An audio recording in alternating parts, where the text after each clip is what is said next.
Maintenant que nous avons un serveur web fonctionnel, nous devons faire en sorte que celui-ci puisse échanger des messages avec un appareil mobile via le protocole WebSocket. C'est donc ce que nous ferons dans cette vidéo.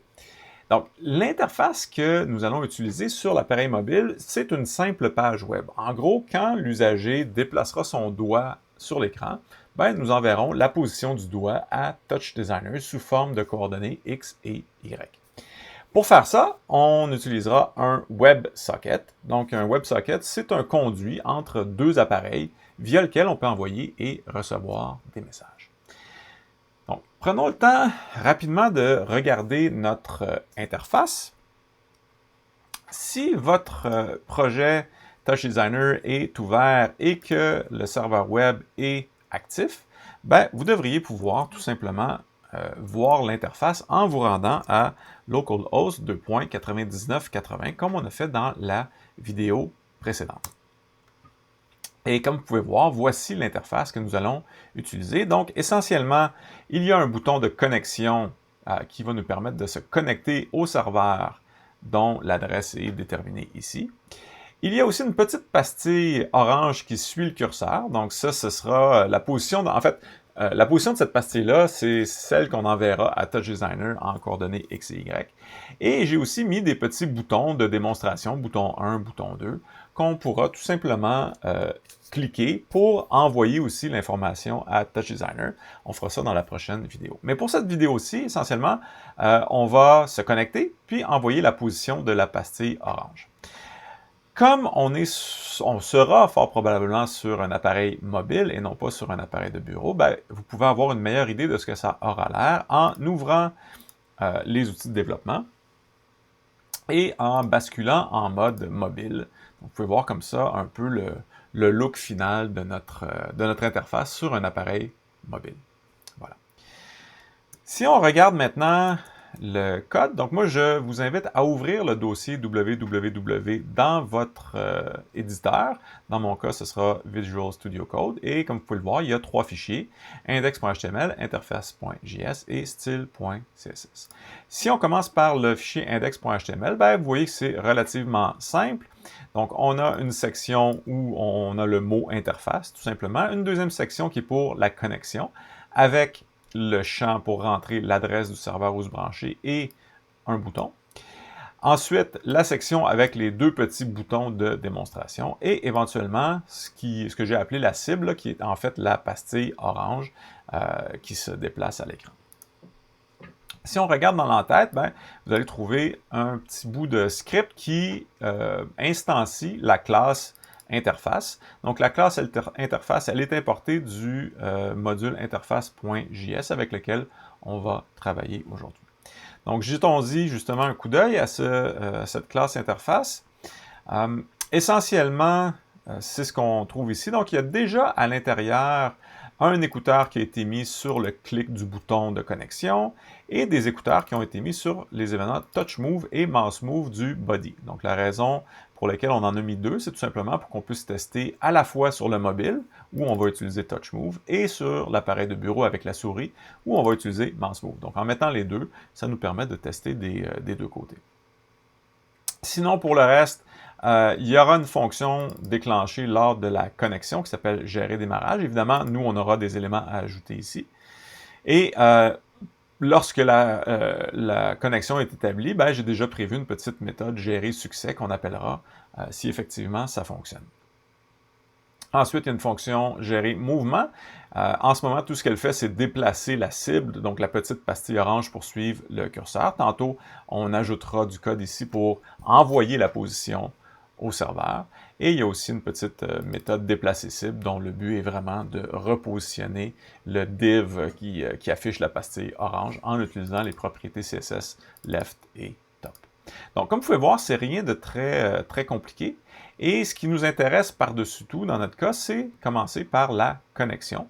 Et donc, comme je vous disais, notre bouton, donc le bouton de connexion, il a déjà été placé dans une propriété dis.bouton. On est allé chercher ici, avec un query selector, la balise bouton qui est dans l'élément qui a un ID connexion. Et donc, si on revient à la page HTML, la balise bouton, elle est ici et elle est dans un un élément qui a le ID connexion. Voilà. Donc, notre bouton, il est dans la propriété this.bouton. On a mis un écouteur sur l'événement clic et lorsque l'événement clic se produit, ben, on appelle la fonction gérer démarrage. Donc, on serait rendu ici. Et évidemment, vous aurez compris que ce qu'on souhaite faire, nous, c'est initier la connexion WebSocket avec Touch Designer. Donc, pour faire ça, la première chose, ça va être de récupérer l'adresse du serveur. Donc, l'adresse du serveur, il est dans le champ URL. Et donc, pour faire ça, ben, on va tout simplement aller chercher notre champ URL, donc getElementById URL, et utiliser sa propriété value. Donc, ça va nous donner, ça va nous donner la valeur du champ qui contient l'URL de connexion. Et ensuite de ça, tout ce qu'il nous reste à faire, c'est de créer un nouveau WebSocket et de lui passer l'adresse où on souhaite se connecter. Comme on aura à utiliser le WebSocket dans différentes méthodes, ben, je vous propose qu'on place tout ça dans une propriété this.socket. Donc, une fois que la connexion aura... en fait, à la création de l'objet WebSocket, on en gardera une copie ici et on pourra ensuite la réutiliser pour envoyer, entre autres, les messages. Donc, première chose, ce serait de valider si ça fonctionne. Je suis passé par-dessus la ligne ici, mais tout ce qu'elle fait, cette ligne-là, c'est de masquer la boîte de connexion lorsqu'on clique sur le bouton pour éviter que les gens cliquent à répétition. Si jamais la connexion ne fonctionne pas, on pourra tout simplement la réafficher. Mais on va commencer par valider si ça fonctionne. Et pour faire ça, on va ajouter un écouteur sur notre socket avec Add Event Listener. Et l'écouteur en question, ce sera Open. Donc, quand la connexion est ouverte, ben, on va vouloir exécuter la méthode gérer succès qui est juste en bas. Je prends une petite pause ici pour vous dire que j'ai décidé de travailler dans une classe. Vous auriez pu travailler sans utiliser les classes, il n'y a pas de problème là. Dans mon cas, j'aime bien travailler avec les classes, donc je suis allé de cette façon-là. Par contre, quand on met un écouteur de cette façon-là dans une classe et qu'on veut que la valeur de 10 dans la méthode en question soit correcte, ben, on doit tout simplement ajouter un bind et lier la valeur de 10 dans la méthode gérer succès à notre interface. Donc, c'est la raison pour laquelle je rajoute ce petit bout-là ici. Voilà. Donc, normalement, à cette étape-ci, quand je vais cliquer sur le bouton, la connexion devrait être établie et devrait nous mettre dans la console connexion réussie. Parce que l'événement Open sera déclenché. Évidemment, pour que ça fonctionne, il faut que votre serveur web soit actif. Donc, assurez-vous qu'il est bel et bien actif. Et si tout est en ordre, ben, ça devrait fonctionner. Donc, on va aller voir dans Chrome et je rafraîchis pour être sûr qu'on prend en compte les modifications. J'ai une petite erreur dans la console, c'est le 404 pour le favicon. Donc, par défaut, les furteurs vont demander le favicon, qui est le petit icône qui apparaît à côté de la page, du titre de la page. Donc, dans notre cas, on n'en a pas défini, on peut l'ignorer tout simplement. Donc, je clique sur Connexion. J'ai vu que ma section connexion est disparue, ce qui est ce que je voulais. Et on voit aussi que la connexion semble avoir fonctionné puisqu'on obtient connexion réussie dans la console. Donc, ça semble fonctionner du côté de Chrome. Donc, je présume qu'il y a des choses qui fonctionnent aussi du côté de Touch Designer. Ce qu'on pourrait peut-être faire pour valider, c'est dans notre code qui est exécuté lors de la connexion d'un client, ben, on pourrait afficher aussi un message dans la console pour valider qu'effectivement ça fonctionne. Donc, il existe une méthode qui s'appelle onWebSocketOpen. Et ce qu'on peut peut-être faire ici, c'est tout simplement ajouter un print et dire connexion. Et donc, de cette façon-là, on a une confirmation et du côté JavaScript et du côté Python que tout fonctionne. Ce message-là devrait apparaître dans la console de Touch Designer. Donc, pour le faire apparaître, je rafraîchis ici ma page, je repèse sur le bouton connexion, donc je vois que ça a fonctionné de ce côté-ci. Si je viens dans Touch Designer, ben, vous voyez, le message connexion est apparu, donc il semble bel et bien que la connexion soit établie. Donc, les WebSockets restent En fait, un WebSocket reste ouvert tant qu'on ne le ferme pas explicitement ou qu'il n'y a pas un problème de réseau. Donc, ce que ça signifie, c'est que comme la connexion est toujours ouverte en permanence, c'est assez rapide d'envoyer des messages dans un sens ou dans l'autre. Et c'est pour ça qu'on va favoriser les WebSockets, parce que dans notre cas, à chaque fois que la personne va bouger son doigt, on va renvoyer une mise à jour avec les nouvelles coordonnées. Voilà. Maintenant, retournons dans notre code JavaScript. Donc, on avait mis un écouteur sur gérer succès. On pourrait aussi éventuellement mettre un deuxième écouteur sur un autre événement qui s'appelle gérer, qui pourrait s'appeler en fait, une fonction qui pourrait s'appeler gérer échec. Je vous propose qu'on l'appelle comme ça, là. Mais, ou gérer fermeture. Je l'avais appelé gérer échec. Donc, cette chose-là, c'est pour nous aviser quand la connexion est fermée. Donc, dans notre cas, quand la connexion avec le serveur est fermée, ce qui peut être pour différentes raisons, on redémarre le serveur ou la connexion entre les deux tombe, peu importe, ce qu'on pourrait faire, c'est tout simplement s'assurer que du côté du client, on réagisse. Et donc, en créant une méthode gérer échec, on va être capable de réafficher la boîte de connexion, parce que là, en ce moment, on l'a fermé. Peut-être qu'on pourrait même se mettre une alerte pour rendre la chose très explicite. Donc, alerte du genre, la connexion au serveur n'est pas disponible, par exemple. Quelque chose dans ce genre-là. Et évidemment, réafficher donc la section qu'on avait masquée ici. Donc, je vais copier cette ligne-là et on va la remettre ici. Donc, au lieu de mettre un display none, on va mettre un display block. Autrement dit, si jamais il y a un problème de connexion, on va remettre la boîte de connexion et éventuellement, ce sera à l'usager de faire les correctifs nécessaires, mais il y aura aussi il y aura une alerte en fait qui lui dira explicitement qu'il y a eu un problème. Donc, pour tester cette chose-là, je vous invite à ce qu'on rafraîchisse encore une fois la page ici. On se reconnecte. Et dans Touch Designer, pour simuler un problème de connexion, on peut tout simplement arrêter le serveur, donc le rendre inactif. Et quand je fais ça, boum, automatiquement, vous voyez ce qui s'est passé. Le client a été informé. La connexion au serveur n'est pas disponible. Et la boîte de connexion est réallumée. Voilà. Donc, tout ça me semble assez cohérent. C'est important de prévoir ce genre de scénario-là quand on fait de la programmation réseau, parce qu'il peut se passer toutes sortes de choses. Donc, le client peut perdre la connexion au réseau temporairement. Et là, il faut prévoir quelque chose à faire dans ce cas-là. Excellent. Donc, on a réagi lors d'un succès.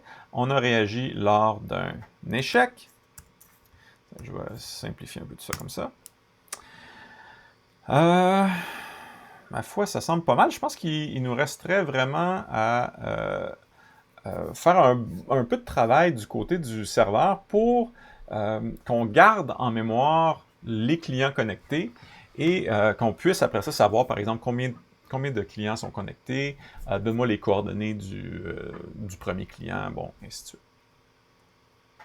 Donc, pour faire ça, je vous invite à ce qu'on revienne dans Touch Designer et qu'on aille modifier le code de WebServer1 Callbacks en faisant Edit Contents.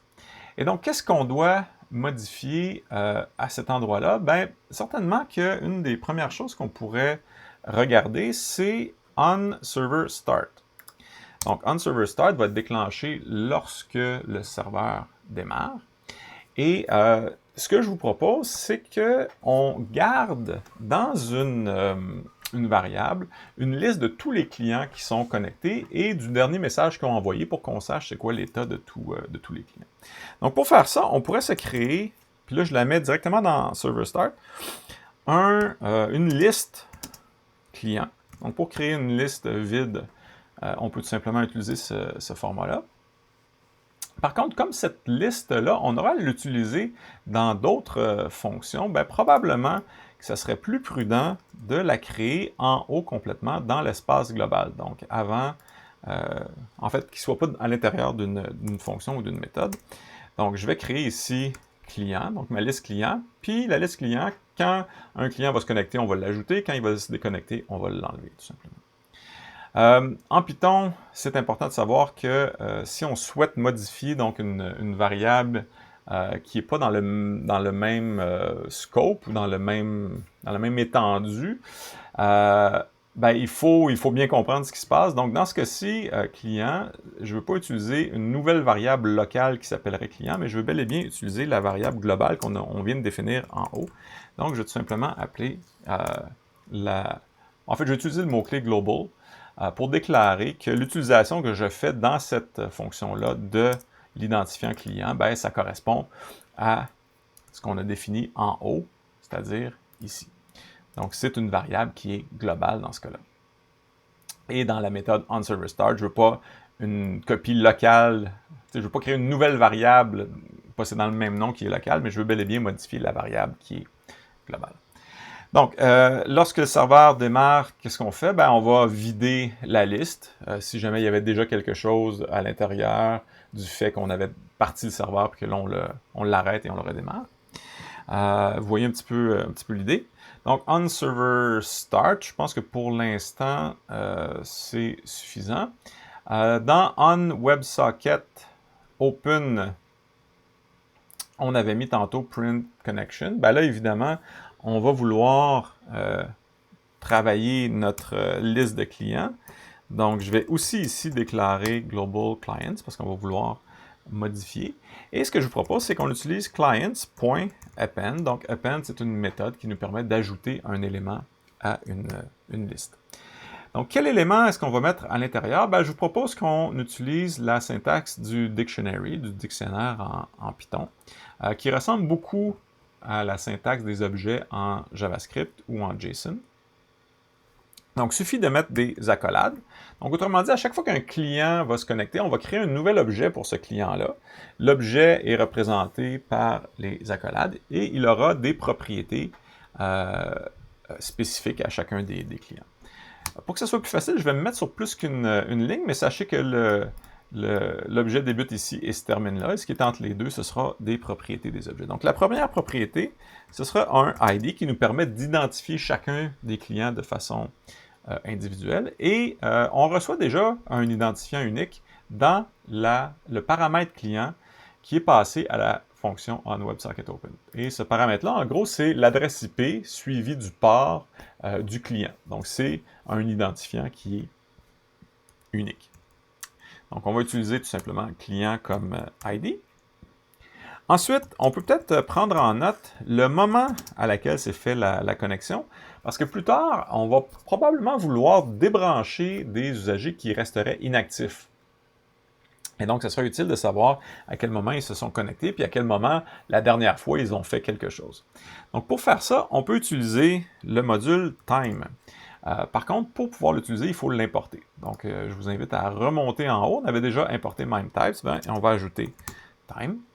Et le module time, il contient des informations, dont une fonction time, tout simplement, qui retourne un identifiant du temps actuel.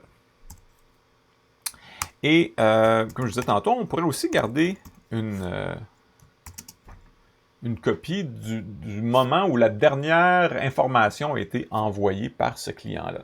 De sorte que si le client est inactif depuis quelques minutes, on pourra le débrancher. Et à cette étape-ci, on va tout simplement utiliser la même chose, c'est-à-dire le moment de la connexion. On pourra le mettre à jour plus tard quand ce sera approprié. Voilà, donc quand un client se connecte, on l'ajoute dans notre liste de clients. Et ben voilà, je pense que c'est à peu près tout ce qu'on veut faire.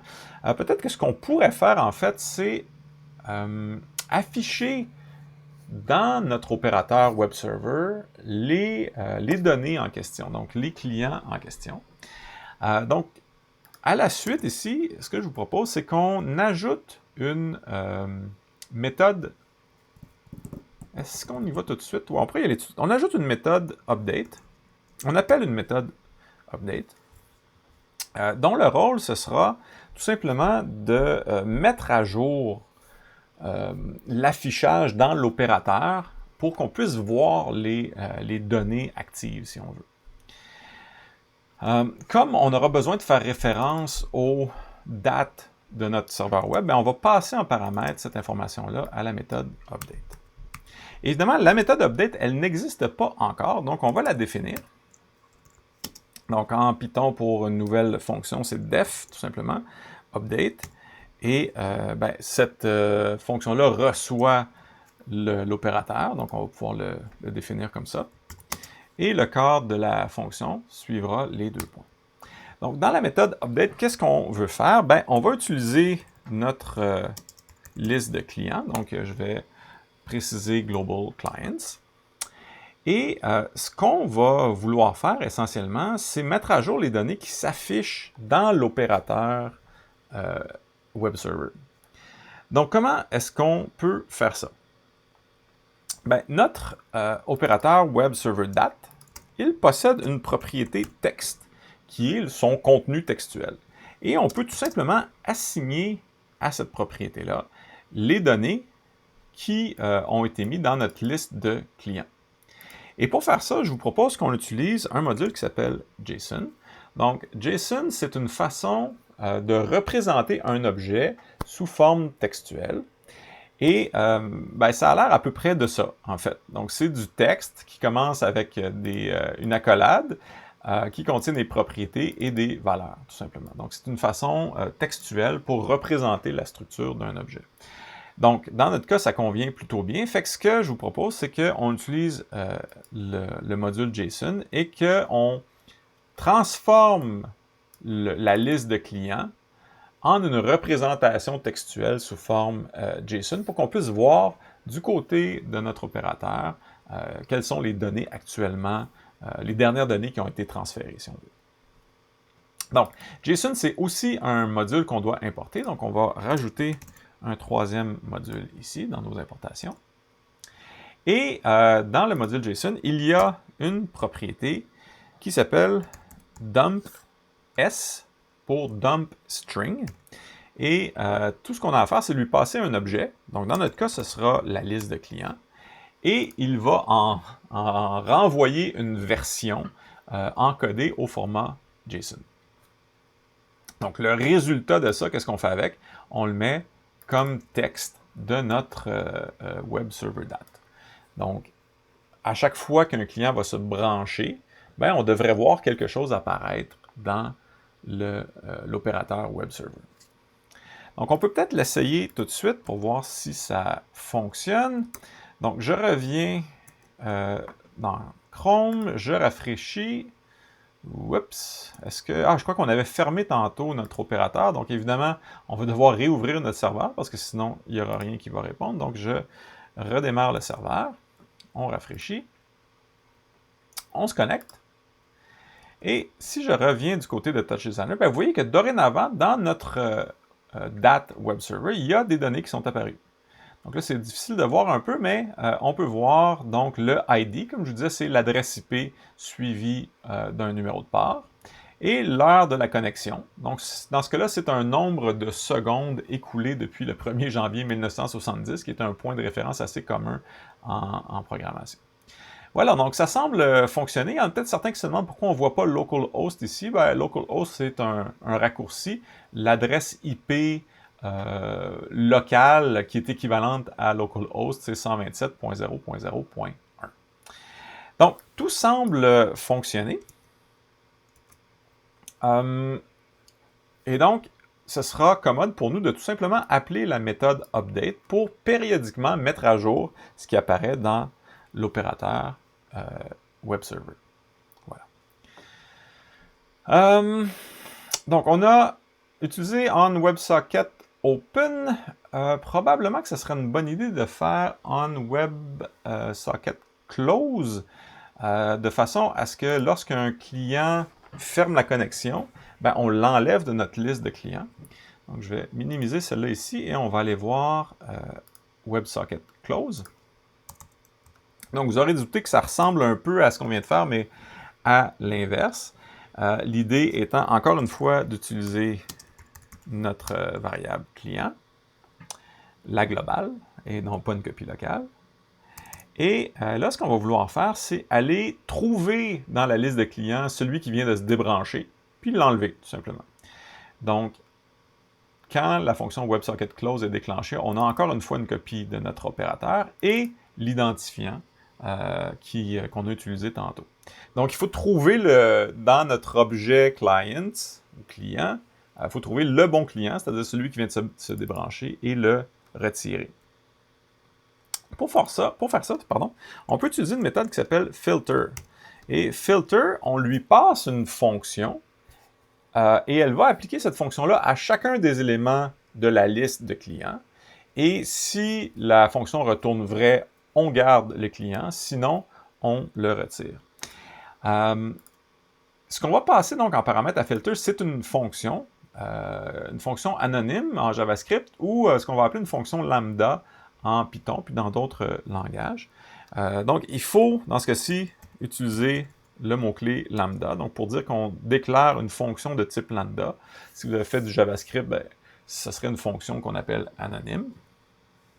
Cette fonction-là, elle va recevoir un paramètre, et ce qu'elle va faire, c'est de prendre ce paramètre-là, regarder si à l'intérieur, le ID correspond à celui du client qui vient de se débrancher. Si oui, ben on veut le retirer. Donc, autrement dit, ce qu'on veut dire, c'est si le ID du client où on se trouve dans notre boucle d'itération n'est pas égal à client, ben on le garde, ce qui est le comportement par défaut. Puis sinon, ben on l'enlève, on le retire. Et cette fonction-là, ce qu'elle fait, c'est qu'elle renvoie la liste après avoir été filtrée. Et la façon de lui préciser la liste sur laquelle on veut travailler, c'est via le deuxième paramètre. Donc là, c'est beaucoup de choses, surtout si vous êtes nouveau en Python. Mais pour décortiquer, j'appelle la fonction filter. Le deuxième paramètre, c'est pour préciser qu'est-ce qu'on souhaite filtrer. Donc, on veut filtrer les éléments qui sont dans le client. Et la fonction filter, elle va prendre chacun des éléments qui sont dans le client, elle va le placer dans une variable C et exécuter une fonction pour vérifier si on souhaite ou pas garder ce client-là. Donc, si notre client, son ID n'est pas égal au client qui vient de se débrancher, ben, on le garde. Puis s'il est égal, ben, c'est parce qu'on veut le retirer, tout simplement. Donc, cette chose-là, ça va nous retourner la liste, dans le fond, des clients valides ou des clients restants. Et comme nous, on souhaite assigner ça, réassigner ça, en fait, à notre liste de clients, ben, ce qu'on va pouvoir faire, c'est la chose suivante, c'est-à-dire notre liste de clients, elle est égale à quoi? Ben, à ce qui est retourné par ça. Par contre, pour que ça fonctionne, il faut tout simplement le transtyper en liste. Parce que ce qui est retourné par filter, c'est techniquement pas une liste. Donc, je n'irai pas dans trop de détails de ce côté-là, mais voici le code final. Donc, on lui dit, j'aimerais que le contenu de la variable client soit remplacé par le résultat qui est ici. Ce résultat-là, qu'est-ce que c'est? Ben, c'est un filtre qui est appliqué sur les clients et qui renvoie seulement les clients qui correspondent à cette condition-là. Et donc, en faisant ça, dans notre liste de clients, ben, on aura seulement les clients qui ne correspondent pas au dernier client débranché. Le dernier client débranché, lui, il sera retiré de la liste. Voilà. Et une fois que tout ça c'est fait, ben, on pourrait faire comme on a fait tantôt, c'est-à-dire appeler notre fonction update. On va lui passer le web server date comme on avait spécifié tantôt. Puis le return ici, on n'en a pas vraiment besoin puisque notre fonction ne retourne pas de valeur comme telle. Et donc, en faisant ça, quand un client va se brancher, ben, il va apparaître. Et quand un client va se débrancher, ben, il va aussi disparaître de l'affichage. Donc, on peut peut-être le vérifier. Donc, encore une fois, je vais rafraîchir dans Chrome. Si je viens voir dans Touch Designer, ben, pour l'instant, il n'y a personne de connecté. Donc, on a une liste vide, ce qui correspond à une liste vide, donc les crochets. Maintenant, si on se connecte et qu'on revient, on a dorénavant les informations de notre connexion. Et on pourrait même ajouter un deuxième onglet et se connecter. Et là, on devrait avoir deux informations ici. Là, c'est peut-être un petit peu difficile de voir, mais si on fait un Edit Contents ici aussi, puis qu'on essaie de s'aider un petit peu, le voilà ici. Là. Donc, vous pouvez voir que dans notre liste, il y a dorénavant deux connexions.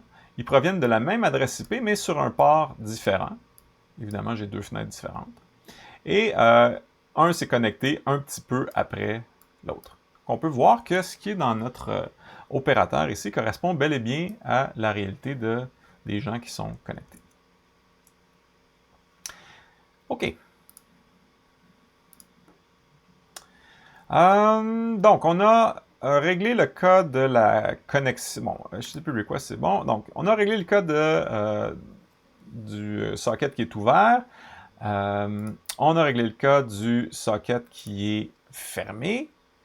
Qu'est-ce qu'il nous reste à travailler? On pourrait peut-être regarder quand le serveur s'arrête. Hein. On avait aussi utilisé onServerStart. On a aussi onServerStop. Donc, ce serait sans doute une bonne idée d'être explicite dans ce qui se passe lorsque le serveur s'arrête.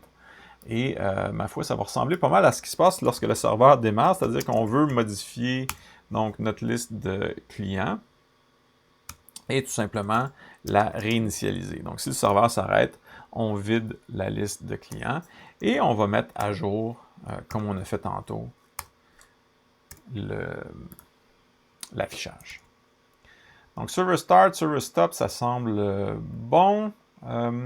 Les returns, j'ai tendance à les enlever, à moins qu'on ait vraiment une valeur de retour, à renvoyer. Dans ce cas-ci, ce n'est pas le cas. OK. Donc, ce qui nous amène maintenant au mouvement du doigt. Donc, c'est vraiment ce qu'on souhaitait faire dans cette vidéo-là. Donc, ce qu'on va vouloir faire, c'est réagir lorsque le doigt se déplace. Autrement dit, dans notre fichier interface.js, dans l'entête ici, on avait mis des écouteurs sur le touch move et le mouse move qui déclenchent gérer mouvement. Donc, la fonction gérer mouvement, pour l'instant, tout ce qu'elle fait, c'est déplacer la petite pastille orange. Évidemment, nous, ce qu'on voudrait, c'est ajouter à ça l'envoi du déplacement du côté de Touch Designer. Donc, comment est-ce qu'on peut faire ça?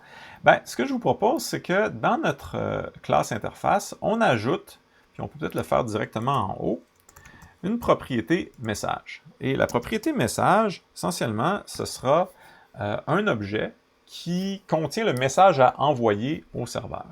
Comme on a à faire ça régulièrement, on va créer l'objet une seule fois, puis on va le modifier à chaque fois que le message est renvoyé. Et un peu comme on le fait en Python, pour créer un objet, ce sera les accolades. Maintenant, lorsqu'il y a du mouvement, vous pouvez voir ici qu'il y a comme deux façons de mettre à jour les données, c'est-à-dire si c'est un mouse move, on va utiliser e.clientX, et si c'est un touch move, c'est un peu différent, on va utiliser e.touches0.clientX. Donc, ce que ça signifie, c'est que quand on écoute les événements de toucher, il peut y avoir plusieurs doigts qui touchent en même temps à l'écran, et dans notre cas, on va prendre le premier touché ou le premier doigt, tout simplement. Donc, qu'est-ce que ça veut dire pour nous? Ça veut dire que le message qu'on aimerait envoyer, this.message, celui qu'on avait en haut, on va lui rajouter une propriété X qui va contenir l'information de la position X. On pourrait envoyer directement la position en pixels avec client X. Donc, client X, c'est le nombre de pixels où on se trouve à l'écran. Par contre, comme du côté de Touch Designer, on va sans doute vouloir utiliser une position qui est relative à la largeur de l'écran. On va plutôt prendre e.clientX et on va le diviser par la largeur de la fenêtre. Donc, en faisant ça, on va avoir un ratio, un chiffre entre 0 et 1, qui représente la proportion où on se trouve entre la gauche et la droite, tout simplement. Donc, en faisant ça, notre message contient dorénavant une propriété X qui contient ce ratio-là. Évidemment, on va vouloir faire la même chose pour les Y. Donc, on va ajouter une propriété Y. On va utiliser client Y et window.innerHeight. Et comme dans notre cas, on a tendance à travailler dans l'autre sens dans Touch Designer, je vais tout simplement mettre cette valeur-là entre parenthèses et la mettre négative. On verra en détail un peu plus tard pourquoi, mais ce sera plus facile pour nous de travailler comme ça. Si vous souhaitez envoyer la valeur telle quelle et faire la conversion du côté de Touch Designer, c'est possible. Donc, enlevez tout simplement le moins et les parenthèses, puis ce sera fait. Voilà. Maintenant, on doit faire la même chose aussi du côté du Touch Move. Donc, on peut prendre nos deux lignes ici et les copier à cet endroit-ci. Donc, cette fois-ci, au lieu d'utiliser client X, on va prendre e.touches0.clientx. Donc, au risque de me répéter, E, c'est l'événement qui a été déclenché. Touches, c'est une liste de tous les touchés à ce moment-là. Et 0, c'est le premier touché. Donc, s'il y a un seul doigt, c'est celui-là. S'il y a deux doigts, ce sera le premier des deux. Et là, on peut récupérer la valeur de client X. Et on va faire la même chose pour ce qui est de la valeur Y. Et normalement, notre message devrait contenir des informations valides en X et en Y. Donc là, pour l'instant, on a un objet message, mais on ne l'a pas transmis. Donc, évidemment, ce qu'on va vouloir faire, c'est le transmettre. Comme on a placé l'écouteur qui déclenche la fonction gérer mouvement avant même de se connecter, il faut faire attention de ne pas envoyer des messages avant que la connexion soit établie. Donc, pour éviter ça, ce que je vous propose, c'est qu'on se fasse une autre petite propriété qu'on va appeler this.connexion, qu'on va mettre à false pour l'instant. Donc, au démarrage, il n'y a pas de connexion, on est à false. Mais lorsque la connexion fonctionne, donc dans gérer succès, on va dire this.connexion égale true. Donc, ça nous permettra de savoir quand la connexion est active et quand elle ne l'est pas. Évidemment, si jamais il y a une déconnexion ou qu'il y a un problème, on va remettre la propriété connexion à false. Voilà. Donc, pourquoi c'est important pour nous? Parce que ici, on va vouloir vérifier si on a bel et bien une connexion avant d'envoyer des informations. Donc, ici, on va dire si this.connexion, donc si la valeur de this.connexion retourne quelque chose qui est vrai, on va pouvoir transmettre nos informations à Touch Designer. Et la façon de faire ça, c'est d'utiliser notre socket. Donc, le socket, il a été créé plus tôt et il possède une méthode send. Et la méthode send nous permet d'envoyer des données de l'appareil mobile vers Touch Designer. Et on va utiliser un peu la même approche qu'on avait utilisée tantôt en Python, mais cette fois-là côté JavaScript, c'est-à-dire qu'on va prendre notre objet message, on va le convertir au format JSON, et c'est ce texte-là qu'on va envoyer à travers le socket. Pour faire ça en JavaScript, c'est JSON en majuscule cette fois-là, et on n'a pas besoin de l'importer, c'est disponible de base en JavaScript. Et il y a une méthode qui s'appelle stringify, donc convertir en string, et on va lui passer à cette méthode-là notre objet message. Donc, il va prendre un objet JavaScript, il va le convertir en chaîne de caractères qui aura le format JSON, et cette chaîne de caractères-là sera envoyée à travers le socket à Touch Designer. Voilà. Donc, ce que ça devrait nous permettre de faire, c'est d'obtenir les données de X et de Y du côté de Touch Designer.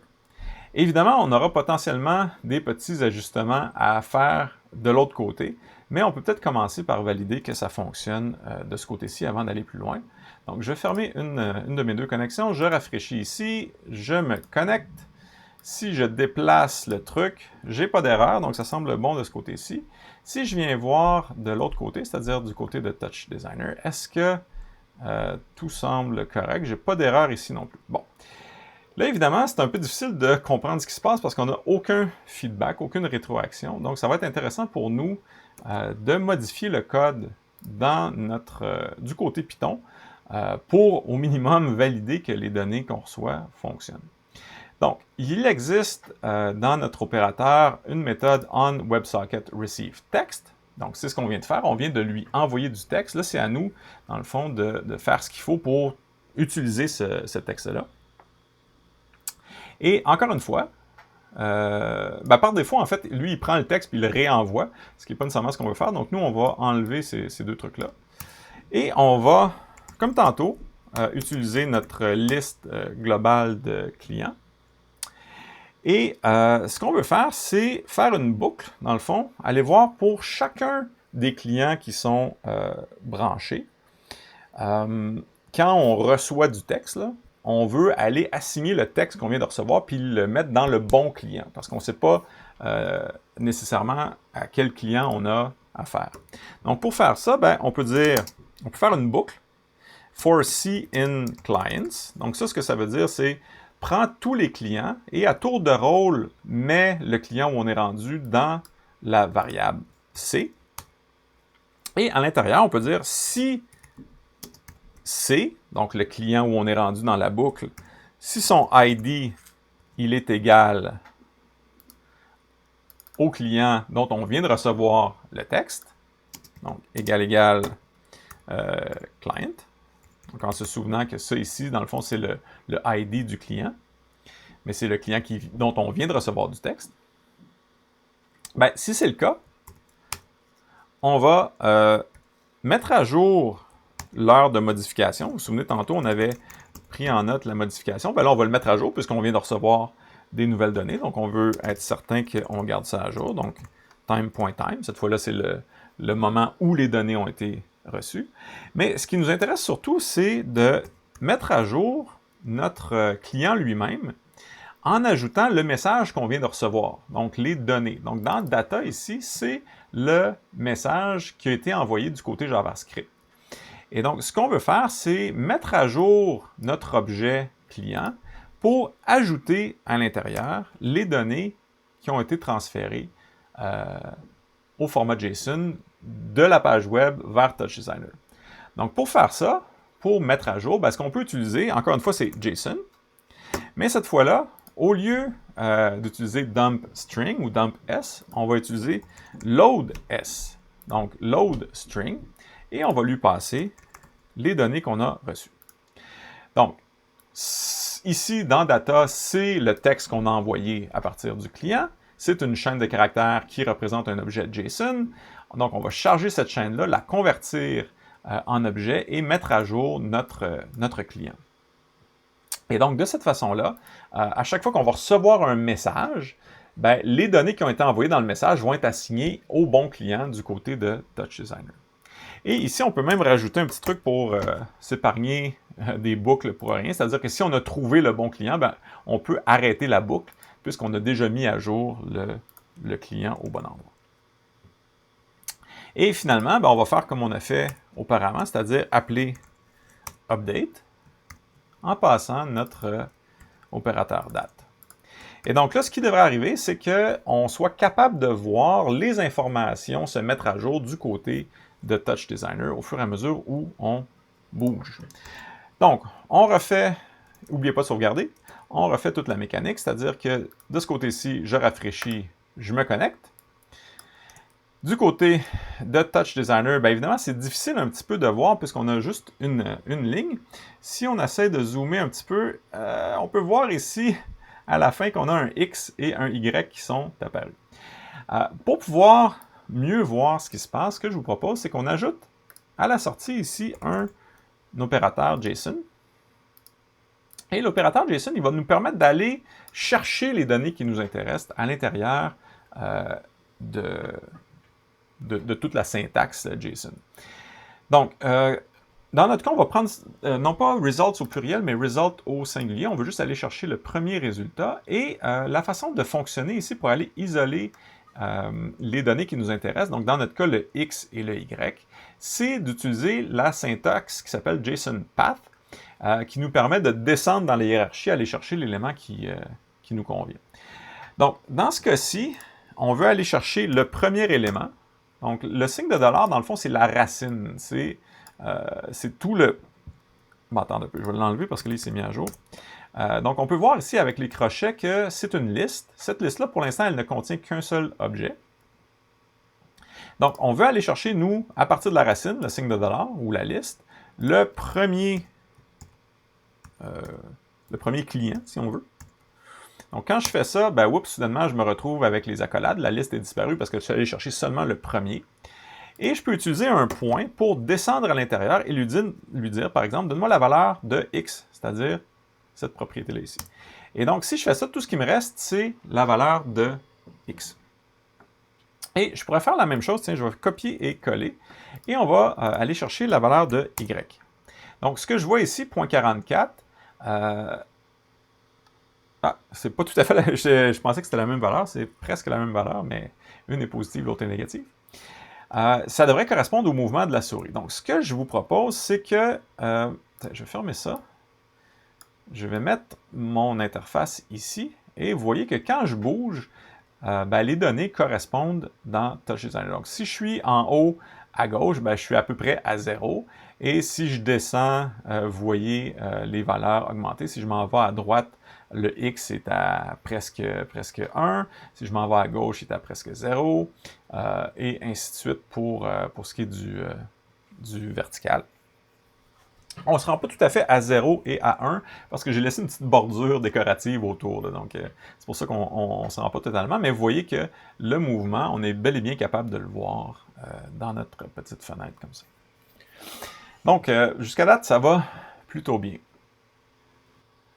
Avant de compléter, ça serait sans doute une bonne idée de vérifier périodiquement pour voir s'il n'y a pas des usagers qui demeurent inactifs.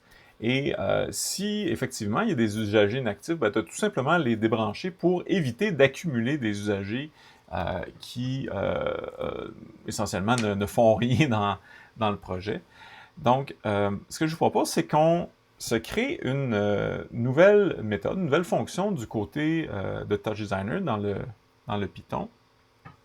Et on pourrait tout simplement appeler cette fonction-là vérifier inactif, tiens. Inactif. Et l'idée de cette fonction-là, ben, ce serait tout simplement de regarder si la date de modification d'un des usagers est au-delà de, je ne sais pas moi, 1 minute, 2 minutes, 10 minutes, à vous de décider. Et si oui, ben, de tout simplement débrancher cet usager-là. Donc, j'ai oublié le petit mot-clé ici, donc def, pour définir une fonction. Donc, ce qu'on pourrait faire dans cette fonction-là, c'est tout simplement de faire un peu comme on a fait tantôt, c'est-à-dire d'aller en boucle dans notre liste de clients et de vérifier pour chacun des clients si, puis en fait, tiens, pour être bien clair, on va déclarer client comme étant global. Donc, on passe dans tous les clients. Pour chacun des clients, la valeur C va contenir le client où on est rendu. Et on peut regarder tout simplement si notre client, sa propriété modification, ben, si cette chose-là, c'est plus petit que time.time, donc normalement, ça devrait être le cas. La date où ça a été modifié devrait être dans le passé, donc ça va être plus petit que maintenant. Mais surtout, si c'est plus petit que maintenant, moins un certain nombre de secondes. Donc, par exemple, si je dis moins 60, ben, ce que ça signifie, c'est que si la date de modification est antérieure à il y a 60 secondes, donc si ça fait plus que 60 secondes que l'usager n'a pas mis à jour sa date de modification, ben, on peut présumer qu'il est inactif. Peut-être que 60 secondes n'est pas le bon chiffre, peut-être que ce sera plus ou moins, dépendamment de vos besoins. Vous pourrez ajouter ce chiffre-là, qui est un chiffre en secondes.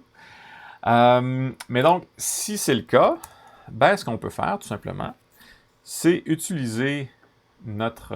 on va avoir besoin de notre web server date.